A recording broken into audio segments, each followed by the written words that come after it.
નમસ્કાર, આપ જોઈ રહ્યા છો યુટીસી ન્યૂઝ।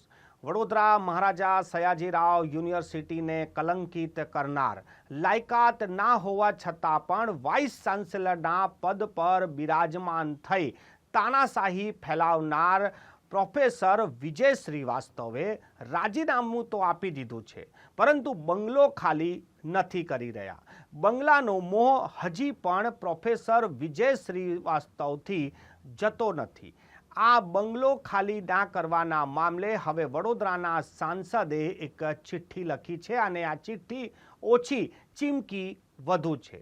વડોદરાના સાંસદ ડોક્ટર હેમાંગ જોશીએ મુખ્યપ્રધાન અને શિક્ષણ મંત્રીને પણ પત્ર લખ્યો છે કે પ્રોફેસર વિજય શ્રીવાસ્તવને તાત્કાલિક આ બંગલો ખાલી કરવાનો આદેશ આપવામાં આવે।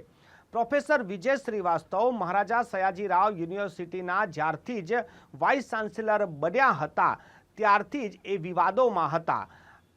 યુનિવર્સિટીના જ પ્રોફેસર સતીશ પાઠકે આ પ્રોફેસર વિજય શ્રીવાસ્તવની લાયકાત વાઇસ ચાન્સેલરની નથી અને તેઓ લાયકાત વગર જ આ પદ પર બિરાજમાન થયા છે એવી ફરિયાદો પણ કરી હતી ને મામલો ગુજરાત હાઈકોર્ટ સુધી ગયો હતો। ગુજરાત હાઈકોર્ટે જ્યારે સુનાવણી હાથ ધરી ત્યારે પ્રોફેસર વિજય શ્રીવાસ્તવે રાજીનામું આપી દીધું, પરંતુ પોતાની લાયકાતના પુરાવા તેઓ ના આપી શક્યા। તેમનો એક્સપિરિયન્સ જ નથી કે તેઓ વાઇસ ચાન્સેલર બની શકે, પરંતુ તેઓ મહારાજા સયાજીરાવ યુનિવર્સિટીના વાઇસ ચાન્સેલર તો રહ્યા, ઉપરથી જેટલો સમય તેઓ રહ્યા તેઓએ યુનિવર્સિટીને પોતાની પેઢી સમજીને પોતાના જો હુકમી કર્યા, તાનાશાહી વર્તી। યુનિવર્સિટીના વિદ્યાર્થીઓ હોય કે યુનિવર્સિટીના પ્રોફેસર ટીચર હોય, તમામ લોકો આ પ્રોફેસર વિજય શ્રીવાસ્તવથી ત્રાહિમામ પોકારી ગયા હતા। પરંતુ હવે જ્યારે તેમને રાજીનામું આપી દીધું અને તેને પણ હવે ઘણો સમય થઈ ગયો છે, પરંતુ પ્રોફેસર વિજય શ્રીવાસ્તવ એ સરકારી બંગલો જે વાઇસ ચાન્સેલરને રહેવા માટે બનાવવામાં આવ્યો છે તે ખાલી નથી કરી રહ્યા।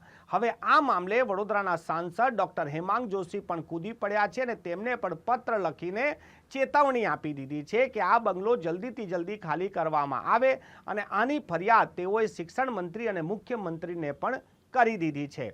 ડોક્ટર હેમાંગ જોશીએ આ કાર્ય જે કર્યું છે તે સરાહનીય છે, પરંતુ એક વાત સૌ કોઈ જાણે છે કે કોઈક તો છે ડૉક્ટર વિજય શ્રીવાસ્તવની પાછળ જે તેમને પીઠબળ પૂરું પાડી રહ્યું છે। તેમની અકડ નથી જઈ રહી। આટલી મોટી ભૂલ થયા બાદ લોકો તો માંગ કરી રહ્યા છે કે તેમની પર FIR થવી જોઈએ। તેમને મહારાજા સયાજીરાવ યુનિવર્સિટીને કલંકિત કરી છે, લાયકાત વગર તેઓ આટલા સમય સુધી રહ્યા, જેટલો સમય તેઓ યુનિવર્સિટીના તમામ લાભો લીધા છે એ પણ તેમની પાસેથી વસૂલ કરવામાં આવે તે પ્રકારની અરજીઓ પણ થઈ છે। ત્યારે પણ જો પ્રોફેસર વિજય શ્રીવાસ્તવની અકડ દૂર ના થતી હોય તો એક વાત તો ચોક્કસ છે કે કોઈક ના કોઈક એમની પાછળ જરૂર છે જેઓ તેમને પીઠબળ આપી રહ્યા છે।